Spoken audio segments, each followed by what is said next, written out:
नमस्कार। आज की क्लास में हमारा टॉपिक ऑफ डिस्कशन है स्थिर दशा। जैमिनी एस्ट्रोलॉजी में कई तरीके की दशाएं यूज की जाती हैं अलग अलग पर्पस से। उनमें से एक स्थिर दशा है जिसका ऑब्जेक्टिव जैमिनी सूत्रम में लिखा गया है कि किसी भी पर्सन की लाइफ में कब अरिष्ट होने वाला है उसको डिसाइड करने के लिए हम स्थिर दशा को यूज कर सकते हैं सक्सेसफुली। स्थिर दशा का जो एप्लीकेशन है बिल्कुल उसी तरीके से है जिस तरीके से हम जैमिनी चर दशा को यूज करते हैं या मंडूक दशा को यूज करते हैं, मगर इसको कैलकुलेट करने का तरीका बिल्कुल डिफरेंट है। तो आज की क्लास में हम स्थिर दशा को कैलकुलेट करने का तरीका सीखेंगे, उससे रिलेटेड कंट्रोवर्सीज को भी हम यहाँ पर डिस्कस करेंगे। यहाँ पर तीन टर्म्स बहुत ही इंपॉर्टेंट आती हैं स्थिर दशा के केस में और जिन्हें कैलकुलेट किया जाता है। एक होता है ब्रह्मा जो सृष्टि का रचयिता है, दूसरा यहाँ पर आता है रुद्रा जो यहाँ पर आंसू या दुख को प्रकट करता है, और तीसरा होता है महेश्वरा। तो हम जैसे जानते हैं कि आपके सृष्टि के तीन मुख्य भगवान हैं, ब्रह्मा, विष्णु, महेश।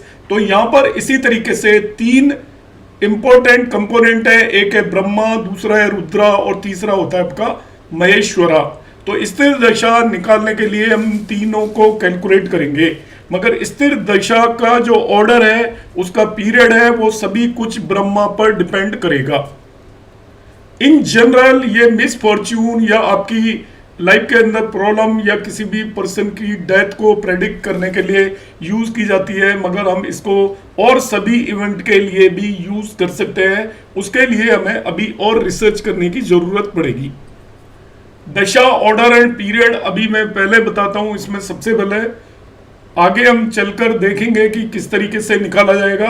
इसके ऑर्डर और पीरियड में ना ही तो कोई कंट्रोवर्सी है, कंट्रोवर्सी तो है सॉरी, ना ही कोई कॉम्प्लिकेसी है। ये बहुत ही आसान है। हमको क्या करना है कि ब्रह्मा फाउंड आउट कर लेना है बस, कि ब्रह्मा क्या है। उसके कैलकुलेशन के पार्ट में अभी आपको बताने वाला हूं आज की क्लास में। ब्रह्मा जिस भी राशि में फॉल कर रहा है आपकी दशा वहीं से शुरू होगी और डायरेक्ट ऑर्डर में बढ़ती चली जाएगी। सपोज ब्रह्मा आपका जेमिनी साइन में फॉल कर रहा है तो पहली दशा जेमिनी की होगी, दूसरी कैंसर की होगी, तीसरी लियो की होगी। तो यहाँ पे ऑर्डर में कोई भी डिस्प्यूट नहीं है। जिसकी पहली महादशा है, सपोज जेमिनी साइन की दशा है, तो उसके अंदर अंतर दशाएं भी जेमिनी से शुरू होंगी, फिर कैंसर की आएगी, फिर लियो की आएगी और इस तरीके से आगे बढ़ती चली जाएंगी। तो ऑर्डर में कोई डिस्प्यूट नहीं है। दूसरी बात, दशाओं का पीरियड भी फिक्स है। यदि दशा आपकी चल रही है चर राशि की 1, 4, 7, 10, तो जो आपका स्थिर दशा का पीरियड 7 साल का होगा। एरीज साइन की स्थिर दशा का पीरियड 7 साल होगा, कैंसर का 7 साल होगा, लिब्रा का 7 साल होगा, कैप्रिकॉन का भी 7 ईयर होगा। अब आपको एरीज साइन के अंदर की आपको अंतर दशाएं पता करनी है। तो पहली अंतर दशा एरीज की होगी, दूसरी टॉरस की होगी, और असेंडिंग ऑर्डर में सभी 12 राशियों की अंतर दशाएं आएंगी और वो सभी 7 महीने की होंगी। जितने साल की महादशा है उतने ही महीने की उस महादशा के अंदर सभी अंतर दशाएं होंगी। तो सभी चर राशियों की जो स्थिर दशाएं 7 साल की होती हैं, उन राशियों में सभी अंतर दशाएं 7 महीने की होती हैं। इसी तरीके से दूसरी राशि है, यदि आपकी स्थिर दशा स्थिर राशियों की चल रही है जो होती है 2, 5, 8, 11, 2, 5, 8, 11, तो दशा का पीरियड 8 ईयर होगा। जैसे टॉरस राशि की महादशा 8 ईयर की होगी। यदि ब्रह्मा टॉरस में आ रहा है तो पहली महादशा टॉरस की होगी, दूसरी जेमिनी की होगी, तीसरी कैंसर की होगी एंड सो ऑन। तो टॉरस की खुद की दशा 8 साल की होगी, फिर जेमिनी की आएगी, वो डुअल साइन है, उसकी 9 ईयर की होती है, फिर कैंसर की आएगी वो 7 ईयर की होगी। इस तरीके से अब टॉरस के अंदर सभी अंतर दशाएं 8 महीने की होंगी। तो टॉरस में जो अंतर दशा है सबसे पहले टॉरस की होगी, उसके बाद जेमिनी की होगी, फिर कैंसर की होगी। तो अंतर दशा है महादशा राशि से ही शुरू होंगी और आगे बढ़ते हुए क्रम में होंगी। जितने साल की महादशा होगी उतने ही साल की उतने महीने की अंतर दशा होगी। तीसरी राशि आती है द्विस्वभाव राशि है डूल साइन 3, 6, 9, 12। इन सभी की जो स्थिर दशा है वो 9 साल की होगी और इनके अंदर जितनी भी अंतर दशा है वो सभी 9 मंथ्स की होंगी। तो यहाँ पर एडी जो स्टार्ट होगी वो खुद राशि से ही स्टार्ट होगी। सपोज आप देखना चाहते हो वर्गो की स्थिर दशा है तो 9 साल की होगी। अब वर्गो में जो आपकी अंतरदशा है सबसे पहले आपकी वर्गो की होगी, फिर लिब्रा की होगी, और ऐसे बढ़ते क्रम में होंगी, और सभी अंतरदशाएं 9 महीने की होंगी। How to calculate Brahma, Rudra and Maheshwara, कैसे कैलकुलेट करते हैं? तो इनमें सबसे इंपॉर्टेंट काम होता है, हम एक्चुअली फाइंड आउट किस तरीके से करेंगे। यहाँ पर राशि बल और ग्रह बल हम निकालेंगे और उसके बेसिस पर डिसाइड करेंगे कि कौन सी राशि बली है, कौन सा ग्रह स्ट्रॉन्ग है, और उसके बेसिस पर हम तीनों चीजों को कैलकुलेट करते हैं। नियम क्या है? As a normal procedure steps to follow Brahma. कैसे फाइंड आउट करते हैं? Find out the stronger of the 2 houses between lagna and 7th house. आप लग्न की स्ट्रेंथ देखेंगे, अभी मैं बताऊंगा कैसे स्ट्रेंथ निकालनी है, और 7th हाउस की स्ट्रेंथ देखेंगे। इन दोनों में जो भी स्ट्रोंगर है, दोनों में लग्न स्ट्रोंगर है तो लग्न, 7वां भाव स्ट्रोंगर है तो 7वां भाव, वहां से 6ठे, 8वें और 12वें भाव 6, 8th एंड 12th लॉर्ड की स्ट्रेंथ देखेंगे। लग्न और 7वें भाव में जो भी स्ट्रोंग है, सपोज कहें लग्न स्ट्रोंग है तो 6ठे, 8वें, 12वें भाव के लॉर्ड की स्ट्रेंथ देखेंगे। जो भी स्ट्रोंगर होगा वो ब्रह्मा होगा। तो सिंपल टर्म में सबसे पहले आपको डिसाइड करना है कि 1st और 7th हाउस में कौन बली है। जो भी बली है वहां से 6th, 8th and 12th Lord में जो स्ट्रोंग होगा वो ब्रह्मा होगा। मगर यहां पर एक रेस्ट्रिक्शन है कि आपका सैटर्न ब्रह्मा नहीं हो सकता। यदि सैटर्न ब्रह्मा आ रहा है तो इसके बारे में कंट्रोवर्सी है, मगर हम क्या करेंगे, यदि सैटर्न ब्रह्मा आ गया, मतलब 6, 8th और 12th लॉर्ड में से जो सैटर्न एक लॉर्ड है और वो ब्रह्मा है, तो उसे नहीं ले सकते। Saturn can not be Brahma. अब हम क्या करेंगे कि दूसरा जो बाकी तीनों में से बली है, 6, 8th एंड 12th लॉर्ड में से शनि को छोड़ दीजिए। रिमेनिंग 2 में से जो स्ट्रॉन्ग होगा वो ब्रह्मा उसे मानकर चलेंगे। एक चीज मैं यहां पे से पहले से क्लैरिफाई कर देता हूं। आपके सामने ऐसी स्थितियां आएंगी कि 2 प्लेनेट 6, 8 और 12th लॉर्ड में से 2 की स्ट्रेंथ बराबर हो जाएगी। अब बराबर हो जाएगी तो हम किसे ब्रह्मा माने? तो जो लोग किसी कॉलेज में पढ़ रहे हैं वो अपने टीचर से पूछ लें किसे मानना है, क्योंकि कंट्रोवर्सीज बहुत हैं इसके बारे में। मैं अपनी तरफ से आपको बता देता हूं कि यदि 6, 8 और 12th लॉर्ड तीनों में से कोई भी 2 लॉर्ड की स्ट्रेंथ बराबर होगी तो दोनों ब्रह्मा होने के लिए क्वालिफाई करते हैं। तब हमें देखना है कि उनमें से किस प्लेनेट की ग्रह स्ट्रेंथ ज्यादा है, उसे ब्रह्मा लूंगा मैं। अब ऐसा भी हो सकता है कि उनकी टोटल स्ट्रेंथ भी 6, 8, 12th लॉर्ड की ज्यादा है। सॉरी, ग्रह स्ट्रेंथ तो हमने बताई थी, 6, 8 और 12th लॉर्ड में दोनों की सपोज स्ट्रेंथ बराबर है। जो भी मैं बोला था उसके लिए माफी चाहता हूं, मैं कुछ गलत बोल गया। मगर 6, 8 और 12th लॉर्ड में दोनों की स्ट्रेंथ बराबर है, तो हम कैसे डिसाइड करेंगे ब्रह्मा कौन है? तब हमको यहां पर किस तरीके से देखना है कि वो प्लेनेट जिस भी राशि में रखा हुआ है, स्ट्रोंगर दोनों में से जो भी है, वो जिस भी राशि में रखा हुआ है, उसे कुछ लोग जिस राशि का बल ज्यादा होता है उसमें रखे हुए प्लेनेट को ब्रह्मा मानकर चलते हैं। दूसरा, कुछ लोग ये मानकर चलते हैं कि उन दोनों में जिसकी डिग्री ज्यादा है उसको ब्रह्मा मानकर चलते हैं। फिर से मैं रिपीट कर रहा हूं कि हमें क्या करना है, सबसे पहले 1st और 7th हाउस में स्ट्रोंगर देखना है, वहां से 6, 8th and 12th Lord find out करना है। उनमें जो भी बली होगा 6, 8th एंड 12th लॉर्ड को ग्रह बल से पता करेंगे। जो बली होगा वो ब्रह्मा होंगे। सपोज दोनों इक्वल बली हो गए, तब हम कैसे डिसाइड करेंगे? तो उसका तरीका ये होगा कि कारक आप जानते हो कि सबसे पहले आत्मिक कारक होता है, दूसरा माध्य कारक होता है, तीसरा भातृ कारक होता है। अब आप देखोगे उन दोनों प्लेनेट्स में कौन सा उच्च कारक है, जिसकी डिग्री ज्यादा है, उसे हम ब्रह्मा लेकर चलेंगे। ये मेरा नियम है। आपकी कॉलेज में वो आपको जो भी पढ़ा है वो आप उसे यूटिलाइज कर सकते हो। क्लैरिफाई कर लेना एडवांस में। सभी लोगों की एग्जाम में स्थिर दशा जिनको पढ़ाते हैं स्थिर दशा निकालना आता है, और वहां पर ब्रह्मा 2 प्लेनेट क्वालिफाई कर रहे होते हैं, तो दिक्कत आती है हमें किससे कंसीडर करें। तो मैंने आपको तरीका बताया, जिसकी डिग्री ज्यादा है उसे ब्रह्मा कंसीडर कर लें। आपके कॉलेज में जैसा पढ़ाते हैं वो आपके ऊपर मैं छोड़ता हूँ। सैटर्न ब्रह्मा नहीं हो सकता। जब सैटर्न क्वालिफाई कर रहा है तो उसे छोड़कर रिमेनिंग 2 में जो आपका बली होगा वो ब्रह्मा होगा। इसी तरीके से in a chart 8th house indicate the spiritual bliss and 8th lord from AK। आत्मिक कारक से 8th लॉर्ड को महेश्वरा बोलते हैं। इसमें भी कंट्रोवर्सी है, अभी मैं आगे बताऊंगा, मगर आपको यही निकालना है। आत्मकारक से 8th लॉर्ड महेश्वरा होगा। आपसे पूछता है कोई महेश्वरा क्या है, तो आत्मकारक आप देखिए प्लेनेट, और वहां से 8वें भाव का स्वामी महेश्वरा हो जाएगा। तीसरा आता है आपका रुद्रा। तो रुद्रा के लिए आपको क्या करना है, जो लग्न कुंडली में से 2nd और 8th लॉर्ड में जो भी बली है, second stronger between 2nd and 8th Lord को हम रुद्रा कहेंगे। फिर वही डिस्प्यूट क्रिएट हो सकता है कि दोनों की स्ट्रेंथ बराबर हो, तो जो आपका जिसकी डिग्री ज्यादा है उसे आपको रुद्रा मान लेना है। सैटर्न महेश्वरा भी हो सकता है, सैटर्न रुद्रा भी हो सकता है, मगर सैटर्न आपका ब्रह्मा नहीं हो सकता है। इस चीज को ध्यान रखेंगे कि सैटर्न यदि आपका रुद्रा होने के लिए क्वालिफाई कर रहा है, महेश्वरा होने के लिए क्वालिफाई कर रहा है, तो क्लियर है। कंट्रोवर्सीज इन द सिस्टम, सबसे कंट्रोवर्सीज की बात कर लेते हैं। तो पहला तो कारकों पे कंट्रोवर्सी थी। बहुत सारे लोग 8 कारक मानकर चलते हैं, बहुत सारे लोग 7 कारक मान के चलते हैं। कई बार जब 2 कारकों की डिग्री बराबर हो तो वो क्या करते हैं, उन दोनों को एक ही ले लेते हैं और राहु को एज ए आपका 8th कारक अंदर लेकर आ जाते हैं। मगर हम यहां पर 8 कारक कंसीडर करके नहीं चलेंगे।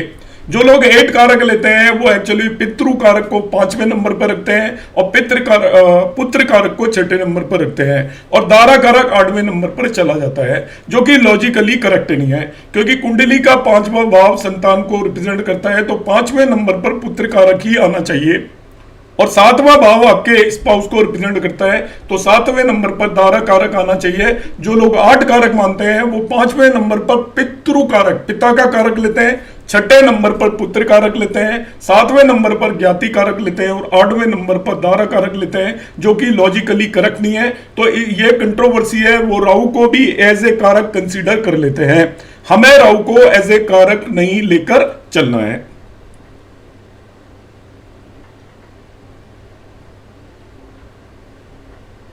अब आता है controversies in determining Brahma, Rudra and Maheshwara.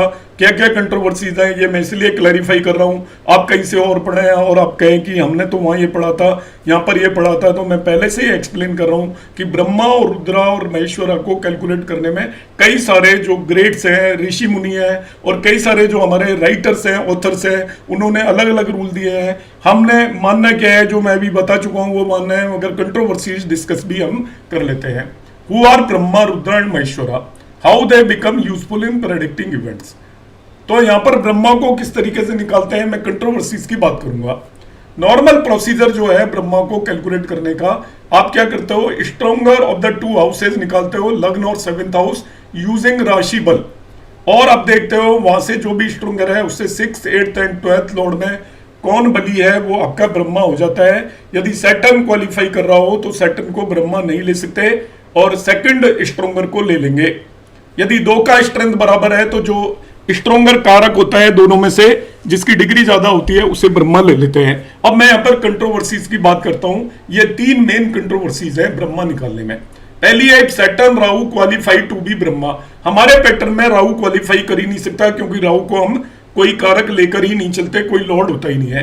पर भी यदि सैटर्न क्वालिफाई करता है Brahma, then take 6th lord to be Brahma. पहला ये कहा गया, कुछ लोगों ने माना कि जब सैटर्न क्वालिफाई कर रहा हो तो सैटर्न को हटा दीजिए और 6th लॉर्ड को ब्रह्मा ले लीजिए, मगर ये चीज चलने वाली नहीं है, क्योंकि सपोज सिंह लग्न की कुंडली है तो उसमें 6th लॉर्ड भी सैटर्न हो जाता है।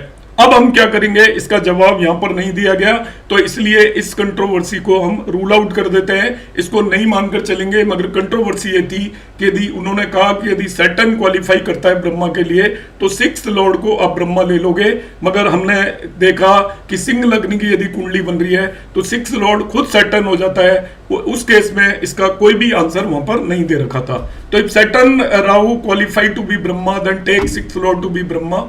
Here also there is a dispute that when Saturn is in Simha, मतलब सिंह लग्न में Saturn is 6th lord, तब हम किसे लेंगे उसके बारे में आगे कुछ नहीं बताया गया, तो इस चीज को हमने रूल आउट कर दिया। दूसरा, another controversy is that too many planets qualify to be Brahma, जो बहुत सारे क्वालिफाई कर रहे हैं, मतलब 6, 8, 12th lord तीनों की स्ट्रेंथ बराबर आ गई या किन्हीं 2 की आ गई, तब क्या करेंगे। Then which is to be taken according to B Surya Narayan Rao. Next in degrees to आत्मकारक, नेक्स्ट इन डिग्रीज टू आत्मकारक को ब्रह्मा ले लेंगे। तो यहां पर वो आत्म कारक से नेक्स्ट डिग्री का मतलब अमात्य कारक को ब्रह्मा ले रहा है। 6 8 12th लॉर्ड छोड़ दिए उसने। यदि दो प्लेनेट क्वालिफाई कर रहे हैं, मैंने आपको क्या नियम बताया, यदि दो क्वालिफाई कर रहे हैं तो उनमें जिसकी डिग्री ज्यादा है उसे ब्रह्मा लेंगे, ये कहा है मैंने। मगर सूर्य नारायण राव क्या कह रहे हैं कि 6 8 12th लॉर्ड में से यदि एक से ज्यादा प्लेनेट क्वालिफाई कर रहे हैं तो अब उन्हें सबको छोड़ के अमात्य कारक AMK को ब्रह्मा ले लीजिए, AMK को। इन सम केसेस यहां पर भी सैटर्न क्वालिफाई कर सकता है, AMK सैटर्न भी हो सकता है, तब हम क्या करेंगे? तो इसका कोई वो उन्होंने आंसर नहीं दिया। इस चीज को भी हम मानकर नहीं चलेंगे, मैं केवल कंट्रोवर्सी क्या है वो यहां पर बता रहा हूं। इसी तरीके से PS Shastri takes the one with highest degree and does not say that it should be अमात्य कारक। तो PS शास्त्री ने अपनी बुक में लिखा है कि AK आत्मकारक हाईएस्ट डिग्री के प्लेनेट को आप ब्रह्मा ले लीजिए, जो मैं भी आपको उससे मिलता जुलता हुआ बता रहा हूं। मैं आत्मकारक को ब्रह्मा लेने के लिए नहीं बोल रहा, जो आपके एक से ज्यादा प्लेनेट क्वालिफाई कर रहे हैं उनमें जो हाईएस्ट डिग्री है जिसकी, उसे ब्रह्मा लेंगे, हम भी वही लेकर चलेंगे। फर्दर PS शास्त्री और क्या कहते हैं, यहां पर देखिए कंट्रोवर्सी है। PS Shastri gives some special rule which BV Raman also mentioned. BV Raman ने भी अपनी बुक के अंदर दिए। उन्होंने क्या कहा कि Brahma has to be in the odd rashi. जो ब्रह्मा फॉल कर रहा है प्लेनेट वो ऑड राशि में होना चाहिए, 1 3 5 7 9 11। यदि 6 8 12th लॉर्ड में से कोई भी ऑड राशि में फॉल नहीं कर रहा है तो ये कह रहा ब्रह्मा होगा ही नहीं उस कुंडली में। साथ ही साथ ये क्या कहते हैं कि वो विजिबल हाफ में भी फॉल करना चाहिए, मतलब कुंडली के 7वें से लेके 7वें 8वें 9वें 10वें 11वें भाव में लाई करना चाहिए ब्रह्मा। तो यदि ब्रह्मा आपका इनविजिबल हाफ में पहले से छठे भाव तक लाई कर रहा है तो वो ब्रह्मा के लिए क्वालिफाई नहीं करेगा। तो बाय द वे किसी केस में ब्रह्मा यदि इवन साइन में लाई कर रहा है और यदि पहले 6 भावों में कर रहा है तो एज पर BV रमन और PS शास्त्री ब्रह्मा होगा ही नहीं उस कुंडली में। मगर ये बात जस्ती नहीं है, क्योंकि कोई भी कुंडली बगैर ब्रह्मा के तो हो ही नहीं सकती, because Brahma is the creator और जो क्रिएटर है वो हर कुंडली के अंदर होना चाहिए। इसलिए इन सब चीजों को हम रूल आउट करेंगे। हम किसे लेंगे? यदि एक से ज्यादा प्लेनेट क्वालिफाई कर रहे हैं तो उनमें जो हाईएस्ट डिग्री का प्लेनेट है उसे हम ब्रह्मा लेंगे, ये हम लेकर चलेंगे। Controversies about the order of the दशा। अभी मैंने बताया था कि जो इस चर दशा है वो 7 ईयर की होगी, डायरेक्ट ऑर्डर में हम लेकर चलेंगे। स्थिर दशा का पीरियड 8 ईयर का होगा और आपका स्थिर राशि के लिए और डुअल साइन के लिए 9 ईयर का होगा। कोई कंट्रोवर्सी नहीं है, मगर इससे रिलेटेड बहुत सारी यहाँ पर कंट्रोवर्सी दी हुई है। पहली ये दी हुई है कि जिस राशि की दशा है, अब तो हम जो पहली दशा लेंगे वो लग्न के लॉन्गिट्यूड के हिसाब से हम लेंगे कि सपोज लग्न का लॉन्गिट्यूड 15 डिग्री है तो पहली जिस राशि की दशा है हम ये मानकर चलेंगे उसकी आधी दशा तो पहले ही खत्म हो चुकी है, केवल हाफ पीरियड लेकर चलेंगे। फर्दर यहां पर और एक कंट्रोवर्सी है कि जो इवन साइन है, ऑड राशियों की दशा को हम डायरेक्ट ऑर्डर में लेंगे और इवन राशियों की दशाओं को इनडायरेक्ट ऑर्डर में लेंगे। मगर हम ऐसी किसी भी कंट्रोवर्सी को यहां पर नहीं मानेंगे। मैंने जो स्टार्टिंग में बताया उसी ऑर्डर में हम दशाओं को लेंगे। कंट्रोवर्सी अबाउट रुद्रा भी कंट्रोवर्सी है।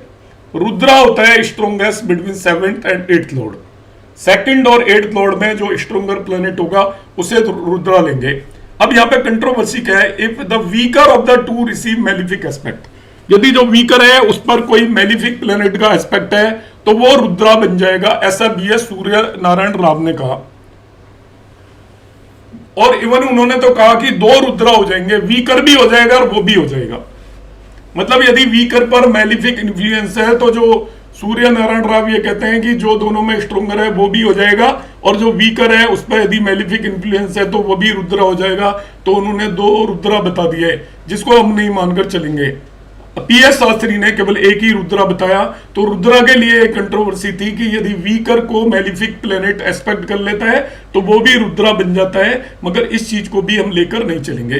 Controversy about Maheshwara, the lord of the 8th from आत्मकारक बिकम्स महेश्वरा।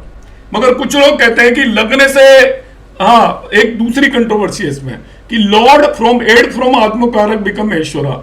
फिर ये कहते हैं मगर ये एक्सोल्टेड हो जाए लॉर्ड फ्रॉम आत्मकारक और अपने ही हाउस में चला जाए, तब ये कहते हैं कि 12th लॉर्ड को आपको महेश्वरा कंसीडर करना है। What is the controversy? आत्मकारक से 8th लॉर्ड महेश्वरा होता है, मगर यदि वो महेश्वरा जो प्लेनेट है 8th लॉर्ड वो एक्सोल्टेड हो जाए या अपनी राशि में चला जाए तो वो आपका क्या हो जाएगा? महेश्वरा नहीं रहेगा। तब 12th लॉर्ड को लेंगे। तो फिर ये इसका एक काउंटर आया कि 12th लॉर्ड भी तो एक्सोल्टेड हो सकता है, तब किसे लेंगे? तो इसलिए इस चीज को भी हम नहीं मानकर चलते। दूसरी है कि कुछ लोग ये मान के चलते हैं कि आत्मकारक से ही क्यों, हम लग्न से 8th लॉर्ड को क्यों नहीं लेते हैं?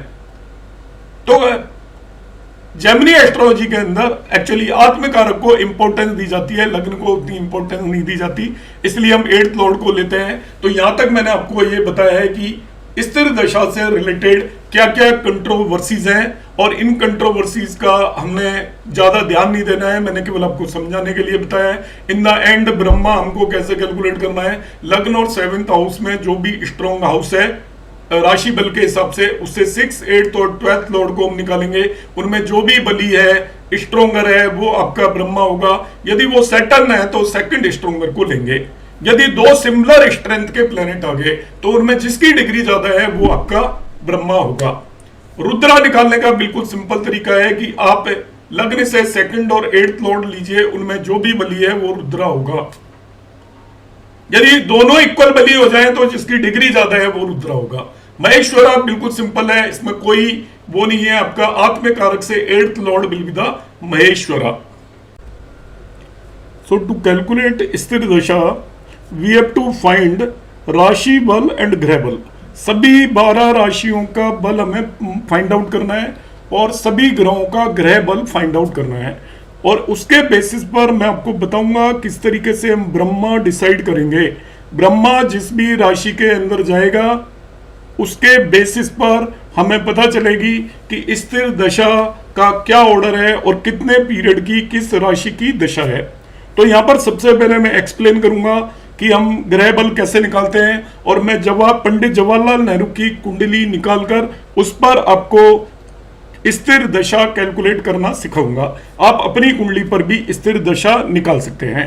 तो देखिए यहां पर क्या करते हैं, सबसे पहले ग्रह बल जेमिनी एस्ट्रोलॉजी में किस तरीके से निकाला जाता है। कुछ लोगों का इंटरेस्ट ऐसे भी होता है कि आप ग्रहों की स्ट्रेंथ जेमिनी में हम किस तरीके से देखते हैं, तो उन लोगों के लिए भी ये फायदेमंद है, चाहे वो इसकी स्थिर दशा नहीं भी निकाल रहे हों। आप हर एक राशि का, जैसे हम वैदिक एस्ट्रोलॉजी के अंदर षटबल को यूज करके हम ग्रह बल निकालते हैं, भाव बल निकालते हैं, उसी तरीके से यहाँ पर राशि बल और ग्रह बल कैलकुलेट किया जाता है, मगर उसका तरीका डिफरेंट है।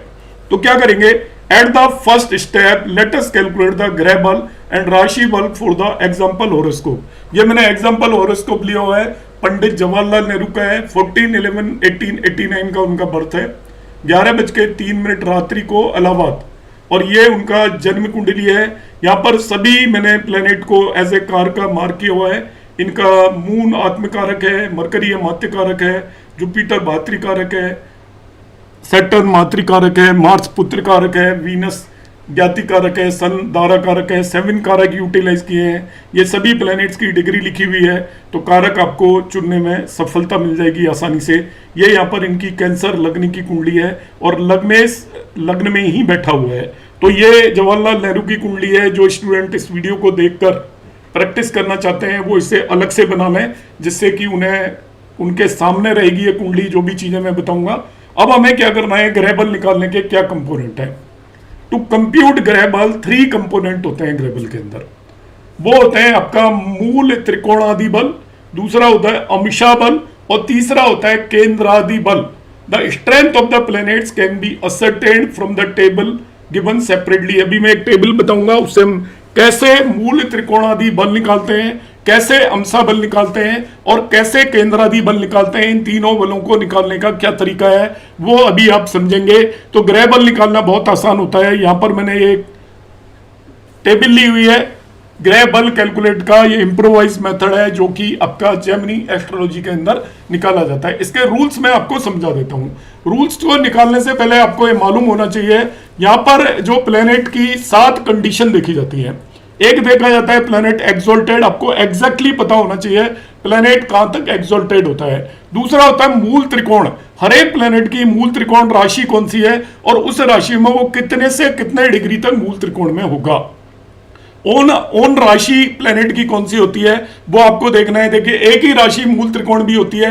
मैं एग्जांपल के लिए समझा देता हूं, सूर्य की जो सिंह या लियो साइन 0 से 20 डिग्री मूल त्रिकोण कहलाती है और 20 से 30 डिग्री ओन साइन कहलाती है। तो आपको क्लियर होना चाहिए, यदि सूर्य 25 डिग्री पर है तो आप कहोगे वो ओन साइन में है, और 10 डिग्री पर है लियो के अंदर तो आप कहोगे कि वो मूल त्रिकोण साइन में है। तो यहां पर इसकी बहुत ज्यादा इंपॉर्टेंस है। फिर आपको मालूम है कि किस प्लेनेट का कौन फ्रेंड होना चाहिए। तो सबसे पहले मैंने सभी 7 ग्रहों की एक्सोल्टेशन दे रखा है। जैसे सूर्य 0 से 10 डिग्री एक्सोल्टेड होता है, मून 0 से 3 डिग्री एक्सोल्टेड होता है, मार्स 0 से 28 डिग्री एक्सोल्टेड होता है मकर में। ऐसे ही मरकरी 0 से 15 डिग्री कन्या में एक्सोल्टेड होता है, मगर 15 से 20 डिग्री कन्या में वो मूल त्रिकोण होगा, और 20 से 30 डिग्री आपका उसी कन्या वर्गों के अंदर वो ओन साइन में होगा। तो मरकरी यदि 6 साइन में तो 3 तरीके से बिहेव करेगा। 0 से 15 डिग्री वो एक्सोल्टेड है, 15 से 20 वो आपका मूल त्रिकोण है, 20 से 30 आपका ओन साइन है। तो आपको ध्यान रखना है, डिग्री बहुत इंपॉर्टेंट हो जाएंगी। जुपिटर है कैंसर साइन में, अप टू 5 डिग्री एक्सोल्टेड होता है। इसी तरीके से वो उसका मूल त्रिकोण जो होता है धनु सेजिटेरियस में 0 से 10 डिग्री होता है, और 10 से 30 वो उसी सेजिटेरियस में ओन साइन माना जाएगा।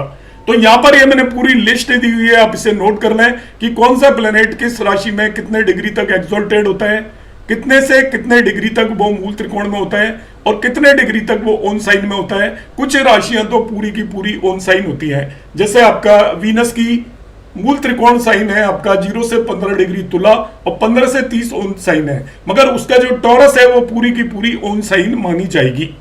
इसी तरीके से आपको पता होना चाहिए कि प्लेनेट के कौन से फ्रेंड हैं। यहाँ पर नेचुरल फ्रेंडशिप को यूज करना है जो वैदिक एस्ट्रोलॉजी में होती है। जैसे सूर्य के मित्र होते हैं moon, Mars and Jupiter, moon के फ्रेंड होते हैं सन एंड मरकरी, मार्स के फ्रेंड होते हैं सन, मून एंड जुपिटर, मरकरी के फ्रेंड होते हैं सन एंड वीनस, जुपिटर के फ्रेंड होते हैं सन, मून एंड मार्स। मगर देखिए जुपिटर का फ्रेंड मून है, मगर मून का फ्रेंड जुपिटर नहीं है, ध्यान रखना। वीनस के फ्रेंड होते हैं मरकरी एंड सैटर्न, सैटर्न के फ्रेंड होते हैं मरकरी एंड वीनस। और इसी तरीके से आपको कौन किसके लिए न्यूट्रल है ये भी पता होना चाहिए। तो पूरी फ्रेंडशिप टेबल आपको याद होनी चाहिए, नहीं याद हो तो मैंने यहाँ पर ये पूरी मेंशन की हुई है। एनिमी कौन होते हैं किस प्लेनेट के, जैसे सन के एनिमीज हैं आपके वीनस एंड सैटर्न, मून का कोई भी एनिमी नहीं होता, मार्स का एनिमी मरकरी होता है, मरकरी का एनिमी मून होता है, जुपिटर के एनिमी मरकरी और वीनस होते हैं। इस तरीके से आपको हर एक प्लेनेट की पूरी फ्रेंडशिप टेबल पता होना चाहिए, कौन प्लेनेट कहां पर एक्सोल्टेड है, कौन प्लेनेट कहां पर मूल त्रिकोण होता है, कहां पर ओन साइन होता है। और इसी तरीके से हमें डेबिलिटेशन भी पता होना चाहिए कि आपका सूर्य 0 से 10 डिग्री तुला में डेबिलिटेटेड हो। इनका मतलब क्या है, ये 7 कैटेगरी से है, एक्सोल्टेड, मूल त्रिकोण, own house, friend house, neutral house, enemy house, debilitated house. अब कोई भी प्लेनेट यदि वो एक्सोल्टेड साइन में चला गया तो उसको 70 यूनिट बल मिलेगा, इसको मूल त्रिकोण बल बोलते हैं। मूल त्रिकोण राशि में गया तो 60 यूनिट बल मिलेगा, 10 यूनिट कम होता जाएगा, बिल्कुल सिंपल रूल है। एक्सोल्टेड में 70 यूनिट मिलेगा, कोई भी प्लेनेट एक्सोल्टेड है तो उसको हम मूल त्रिकोण बल 70 यूनिट देंगे। मूल त्रिकोण राशि में तो उसका मूल त्रिकोण बल 60 यूनिट होगा, ओन साइन में तो 50 यूनिट होगा, फ्रेंड साइन में तो 40 यूनिट होगा,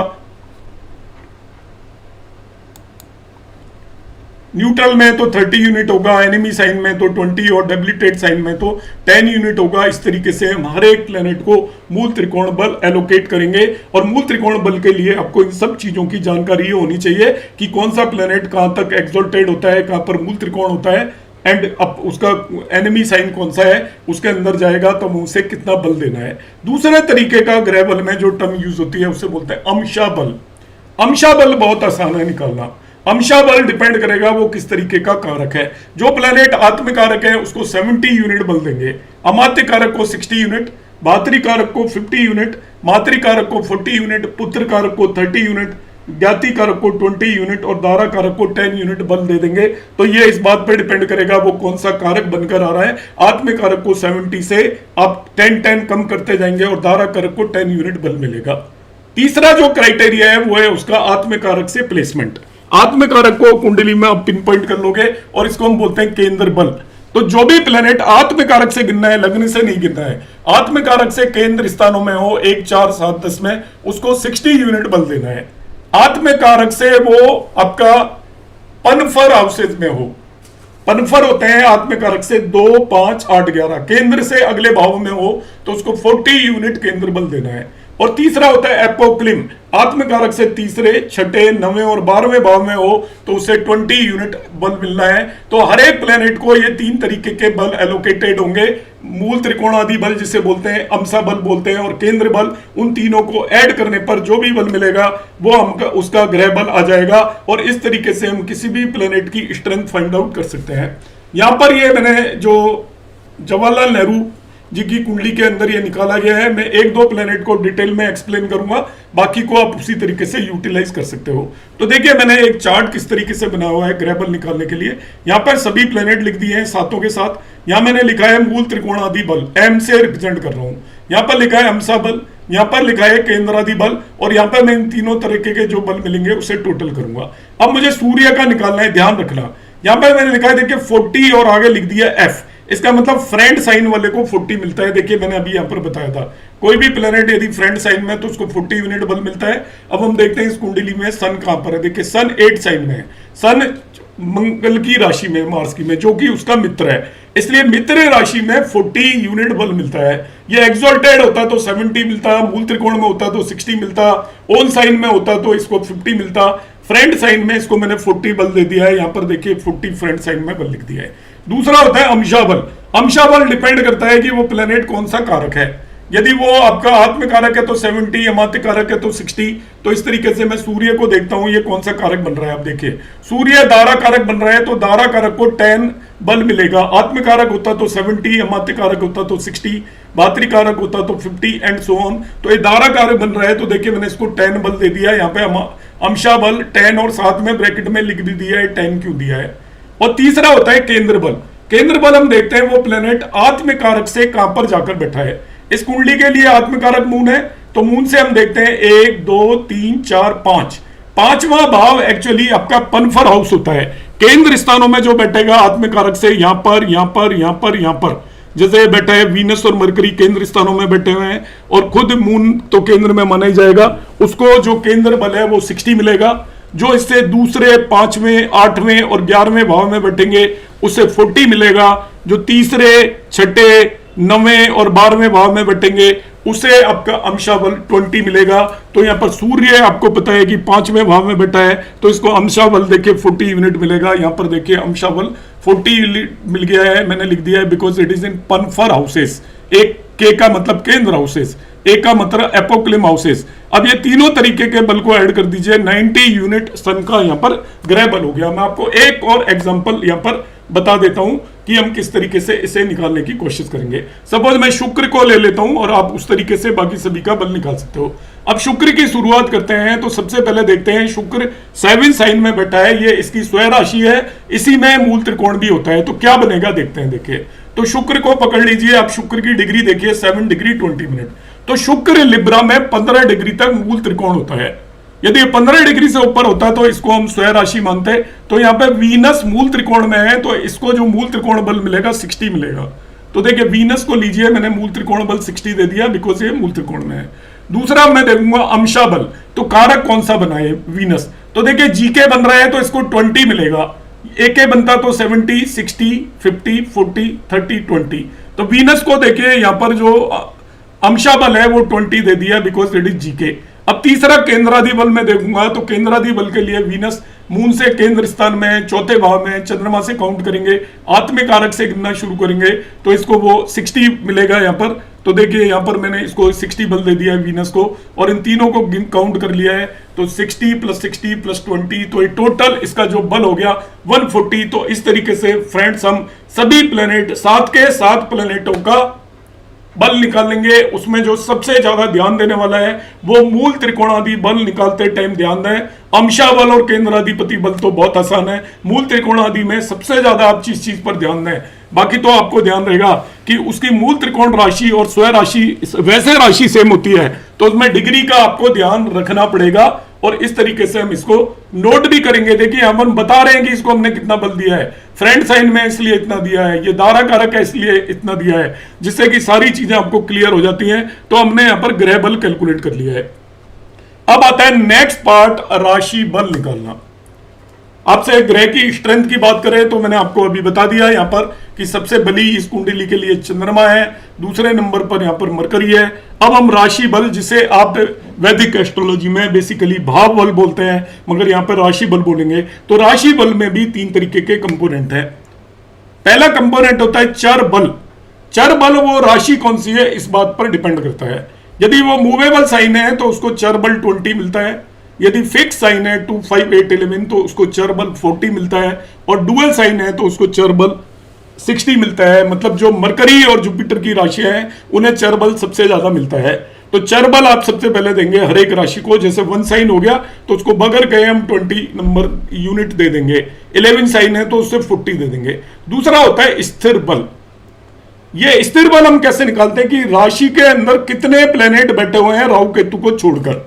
राहु केतु को मानकर नहीं चलेंगे, एक तरीके से आप मान लीजिए वो है ही नहीं कुंडली में जब हम ये बल निकाल रहे हैं। तो राहु केतु को छोड़कर बाकी प्लेनेट में से जिस राशि में जितने बल बैठे हैं, प्लेनेट बैठे हैं, हर एक प्लेनेट के लिए 10 नंबर आप दे दीजिए, 10 यूनिट।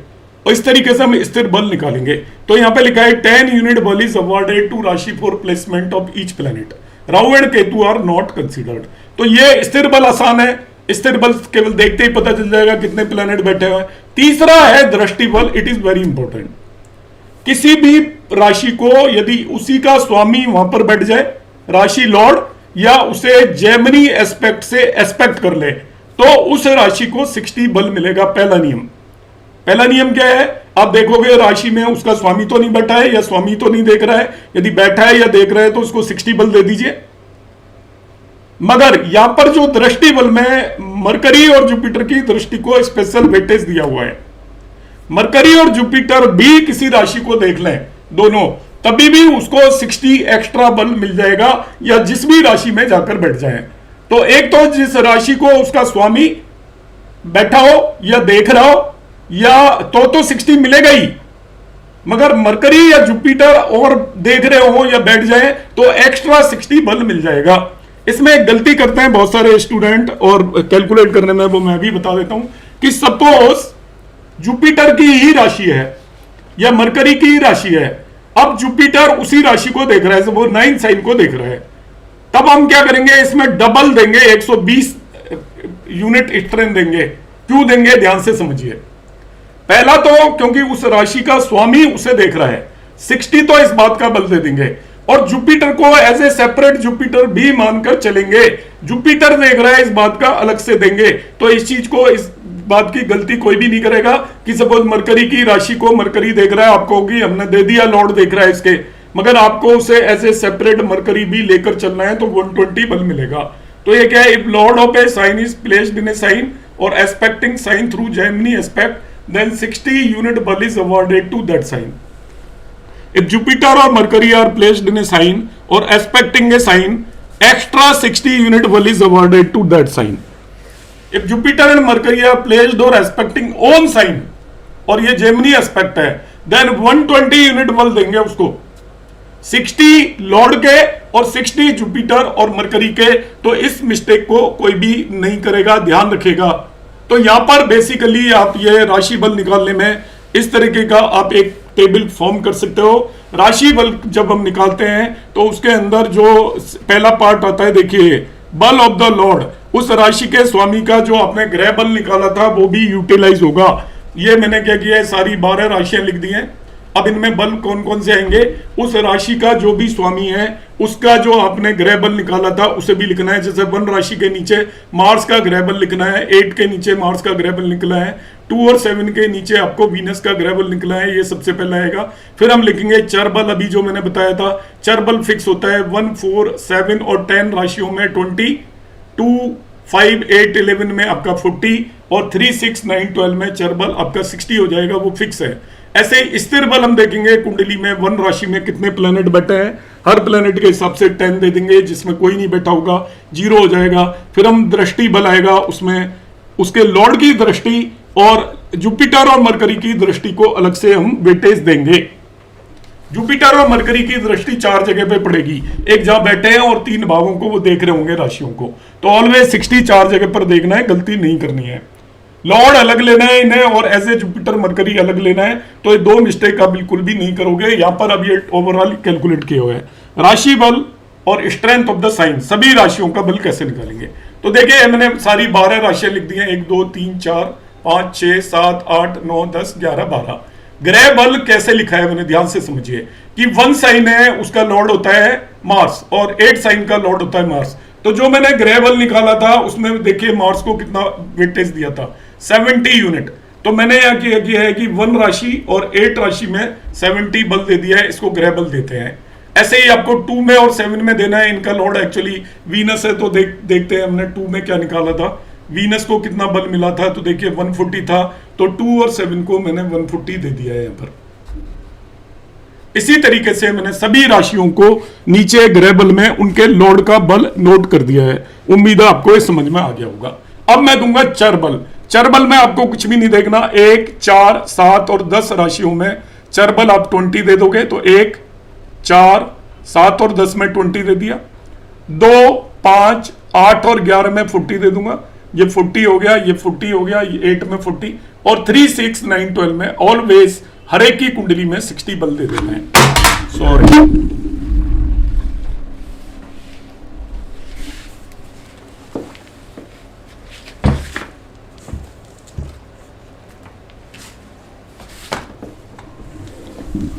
अब आ जाता है आपका स्थिर बल। स्थिर बल निकालने का सिंपल तरीका होता है कि किस राशि में कितने ग्रह बैठे हुए हैं, हर एक ग्रह के हिसाब से आप 10 यूनिट बल दे दोगे। तो यहां पर हम देख लेते हैं, आपको जो कुंडली मैंने बनाई थी तो किस राशि में कितने बल बैठे हैं। देखिए 1 2 में कोई भी नहीं बैठा हुआ, 3 में राहु को नहीं मानते हम, कोई भी नहीं बैठा हुआ। तो 1 2 3 में 0 आएगा, 4 में 10 आएगा, 5 में 10 आएगा, 6 में 10 आएगा, 7 में 2 प्लेनेट बैठे हैं तो 20 आएगा, 8 में 10 आएगा, 9 में 10 आएगा। केतु को नहीं मानेंगे। तो बल कहां कहां पे देना है, 4 साइन को 10, 5 को 10, 6 को 10, 7 को 20, 8 को 10, 9 को 10। तो देखिए यहां पे किस किस को दे रखा है। देखिए 4 को 10, 5 को 10, 6 को 10, 7 को 20, 8 को 10, 9 को 10, जो मैंने अभी आपको दिखाया था। बाकी राशियों को कोई बल नहीं मिलेगा। दैट्स ऑल, ये स्थिर बल हो गया। अब आते हैं दृष्टि बल पर। दृष्टि बल के 3 पार्ट लिखेंगे हम। लॉर्ड कि किस राशि में उसका लॉर्ड या बैठा है या एस्पेक्ट कर रहा है, किस राशि में जुपिटर बैठा है या एस्पेक्ट कर रहा है, किस राशि में मरकरी बैठा है या एस्पेक्ट कर रहा है। ये सब 4 आएंगे। देखिए ध्यान रखना, ये वाले जुपिटर 4 जगह पर बल देगा, मरकरी 4 जगह पर बल देगा। हो सकता है लॉर्ड में एक भी बल ना हो या एक से ज्यादा बल हो सकता है। अब लॉर्ड किन किन राशियों में बैठा है या एस्पेक्ट कर रहा है वो देख लेते हैं हम। अब जैसे यहां पर देखिए 4 साइन में इसका लॉर्ड बैठा है तो इसको 60 बल मिल रही है 4 साइन को। अब हम देखते हैं कि ऐसे जुपिटर भी एस्पेक्ट कर रहा है क्या। तो जुपिटर 9 साइन में है, तो 9 साइन 4 साइन को एस्पेक्ट नहीं करता है। जेमिनी दृष्टि की बात कर रहा हूं। मरकरी एस्पेक्ट करता है क्या, मरकरी भी नहीं एस्पेक्ट करता। तो मून को केवल आपका 60 बल मिलेगा, वो किस 4 साइन को, और वो किस वजह से मिलेगा, इसमें इसका लॉर्ड बैठा हुआ है। तो देखिए यहां पर मैंने मून को जो दिया है बल, मून पे आ जाइए आप, वो सॉरी 4 साइन पर इसको 60 बल मिला है। बस 4 साइन को 60 बल मिला है। अभी मैं 2 साइन को चेक कर रहा हूं आपको, 2 साइन को चेक कराता हूं। तो 2 साइन में हम देखते हैं क्या होने वाला है। ये 2 साइन हो गया आपका। तो 2 साइन को हम देखते हैं क्या इसका लॉर्ड एस्पेक्ट कर रहा है क्या, लॉर्ड वीनस है।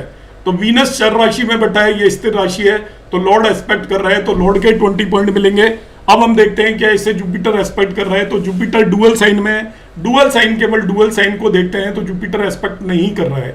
अब हम देखते हैं मरकरी एस्पेक्ट कर रहा है क्या। तो मरकरी क्योंकि वीनस के साथ ही बैठा हुआ है, तो ये आपका चर राशि में है, तो मरकरी भी एस्पेक्ट कर रहा है। तो 2 साइन को 60 पॉइंट तो मिलेंगे वीनस के एस्पेक्ट के, लॉर्ड के, और 60 पॉइंट मिलेंगे आपके मरकरी के एस्पेक्ट के। तो देखिए यहाँ पर 120 पॉइंट मैंने दे रखे हैं। 2 साइन को एक्चुअली 60 पॉइंट लॉर्ड के एस्पेक्ट के और 60 पॉइंट मरकरी के एस्पेक्ट के मिल जाएंगे। अब मैं 9 साइन में आ जाता हूं आपको एक और डाउट क्लियर करने के लिए। 9 साइन में आता हूं, तो 9 साइन में इसका लॉर्ड बैठा हुआ है, इसलिए लॉर्ड के 60 पॉइंट मिलेंगे। अब ये आपको जुपिटर और मरकरी अलग से देखना है। अब इसमें जुपिटर भी बैठा हुआ है, तो जुपिटर के हिस्से के और आप 60 पॉइंट दोगे। ये नहीं करोगे कि ये तो इसका लॉर्ड पहले ही हम दे चुके हैं, नहीं। जुपिटर और मरकरी को ऐसे लॉर्ड अलग से देखना है और जुपिटर और मरकरी अलग से देखना है, इसलिए 9 साइन में भी 2 बार 60 पॉइंट मिलेंगे। जो यहां पर आप देख सकते हो कि 9 साइन में मैंने 60 पॉइंट पहले लॉर्ड के दिए हैं, फिर जुपिटर के दिए हैं। और अब क्या करेंगे ये अब आपको समझ में आ गया होगा। इन सभी को ऐड कर लीजिए जो आपको यहां पर पॉइंट्स मिले हुए हैं। तो 1 साइन को टोटल 90 पॉइंट मिले, 2 साइन को 300 मिले, 3 साइन को 280 मिले, 4 साइन को 270 मिले, 5 साइन को 200 मिले, 6 साइन को 290 मिले। और इस तरीके से यहाँ पर हमने ऐड कर लिया। जैसे यहाँ पे 12 साइन में ये कुछ मिस्टेक्स थी जिसको मैंने मैन्युअली करेक्ट किया है। 12 साइन देख लेते हैं, यहाँ पर मिस्टेक्स थी।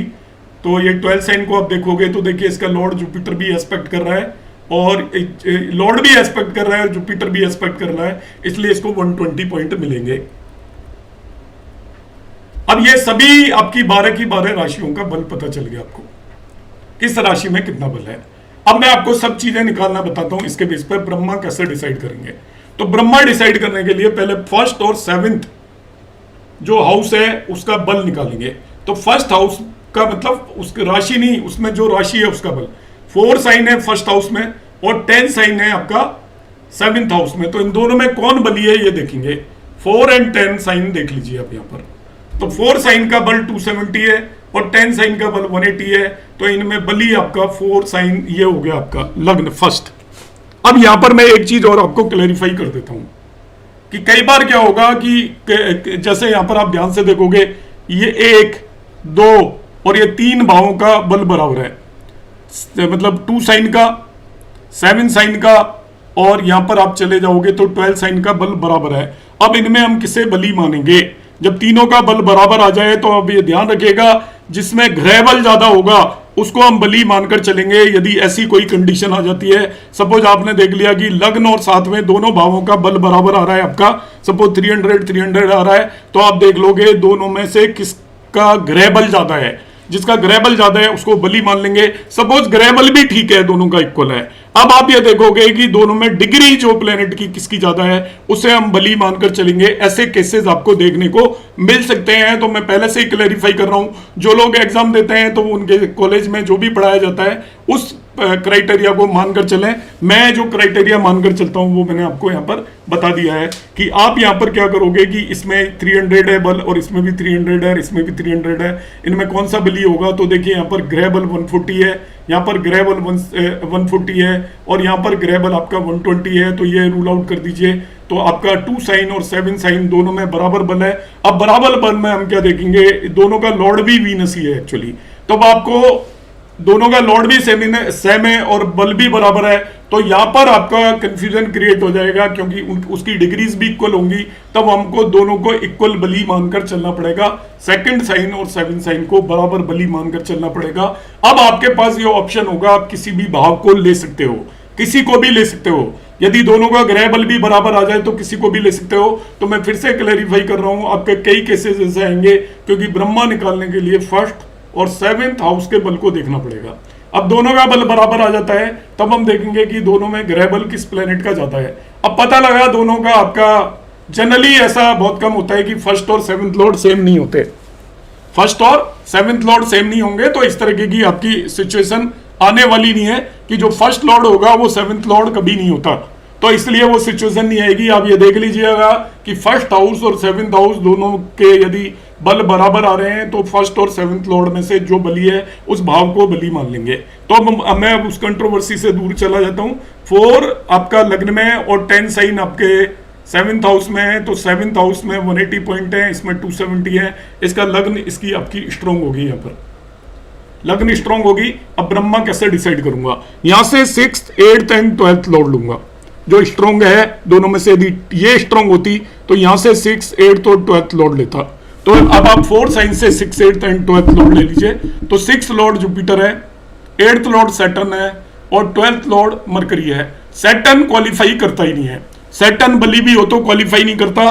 तो मैं चूज करूंगा ओनली 6th और 12th लॉर्ड। जुपिटर और मरकरी में से कौन बली है, तो हम देखते हैं यहाँ पर जुपिटर और मरकरी में से ग्रह बल में देख लीजिए कौन बली है। जुपिटर का बल 120 है, मरकरी का बल 160 है। तो यहां पर ब्रह्मा मरकरी हो गया। सिंपल रूल है, लग्न और 7वें भाव का बल निकालिए, जो बली है वहां से 6, 8, 12th लॉर्ड देखिए, उनमें जो बली है वो आपका ब्रह्मा होगा। सैटर्न क्वालिफाई नहीं करता, सैटर्न का बल देखने की जरूरत नहीं है। तो मरकरी यहां पर ब्रह्मा हो गया, मरकरी ब्रह्मा हो गया। अब आपसे पूछा जाए कि इसकी दशा का क्या ऑर्डर होगा, तो जहां पर ब्रह्मा बैठा होता है उस राशि से दशा शुरू होगी। इसकी चर राशि 7 से शुरू होगी, इसका दशा का ऑर्डर होगा 7, उसके बाद 8, फिर 9, फिर 10, फिर 11, फिर 12। ये चर राशि की दशा होगी। जो 7 राशि की दशा 7 साल की होगी, 8 राशि की दशा 8 साल की होगी, 9 ईयर की होगी, फिर 10 राशि की फिर 7 साल की होगी, 11 राशि की 8 साल की होगी, 12 राशि की आपकी 9 साल की होगी। इस तरीके से हम इसकी चर दशा निकाल सकते हैं। अभी आपसे कहा जाए इसका कि आप रुद्रा भी कैलकुलेट करिए और महेश्वरा भी कैलकुलेट करिए। रुद्रा होता है stronger between second and 8th Lord. तो सेकंड लॉर्ड यहां पर सन है और 8th लॉर्ड यहां पर सैटर्न है। तो सेकंड लॉर्ड और 8th लॉर्ड हम मेजर कर लेते हैं। सन की स्ट्रेंथ 90 है और 8th लॉर्ड की 100 है, तो सैटर्न रुद्रा हो गया। महेश्वरा क्या होता है? Maheshwara is 8th lord from आत्मकारक। तो आत्मकारक यहां पर लग्न में ही बैठा हुआ है, उससे 8th लॉर्ड यहां पर सैटर्न होगा, तो वो महेश्वरा हो गया। तो ये सारी चीजें मैंने यहां पर आपको स्थिर दशा से रिलेटेड कैलकुलेट करना बता दिया है। अब आप प्रेडिक्शन वैसे ही देंगे जैसे कि चर दशा के केस में देते हैं। डिटर्मिनेशन ऑफ ब्रह्मा यहां पर मैंने लिखा हुआ है, the steps involve in determining Brahma are find out the stronger of the 2 houses, the lagna and 7th house, find out the stronger of the 6th, 8th and 12th lord from there. If Saturn qualify for the post of Brahma, then simply reject it. Note, an exception is given in this regard. That if Saturn, Rahu और Ketu compete for exception मैं पहले ही बता चुका हूं, इसलिए छोड़ दीजिए। Saturn यदि क्वालिफाई करता है तो छोड़ दीजिए, ये लिख दिया है मैंने। Let us stick to the thing. If Saturn qualify to be Brahma, जैसे इस केस में हमने देखा था कि पता नहीं क्वालिफाई करता मगर था जरूर उनमें से, then reject it and choose from the rest of the 2 planets. The sthira dasha start from the rashi from where Brahma is placed. Rudra मैंने निकाला है, the stronger between the lord of second and 8th house becomes Rudra. The strength can be taken from the table. In this chart second lord from lagna Sun has 90 unit, 8th lord Saturn has 100 unit, so Saturn becomes Rudra. Maheshwara is the lord of 8th house from AK become Maheshwara. तो यहां पर but according to वो exceptions को छोड़ दीजिए। In this example chart, Atmakarak is Moon and 8th Lord from Atmakarak is Saturn. So Saturn qualify for Maheshwara, वो मैंने पहले ही आपको बता दिया है। Determination of all this, ये आपको मैंने दशाओं का ऑर्डर यहाँ पर लिखा हुआ है। तो मैंने बताया था यहाँ पर कि क्योंकि जो ब्रह्मा है वो तुला राशि में लाई कर रहा है, तो उसकी 7 साल की इनकी पहली दशा होगी। इसके बाद वृश्चिक राशि की दशा होगी 8 साल की, फिर धनु राशि की दशा होगी, फिर मकर की होगी वापस से 7 साल की। इस तरीके से हम दशा और अंतर दशाओं को फाइंड आउट कर सकते हैं। Brahma Mercury is placed in Tula, so the dasha start from Tula. The first dasha is Tula for 7 year, Vrishchika for 8 year and Dhanu for 9 year, Makara for 7 year, Kumbha for 8 year and Meena for 9 year. तो in this way we can find out the sthira dasha. जिस भी राशि की स्थिर दशा चल रही होती है, आप ये मानकर चलिए कि वो स्थिर दशा आपको अरिष्ट को पर्टिकुलरली इंडिकेट करती है, और उसके अंदर स्थिर उसी राशि की जब अंतरदशा वगैरह चलेगी तो वो भी अरिष्ट को इंडिकेट करेगी। तो in this way we can find out Sthira Dasha in Jaimini astrology. Thank you.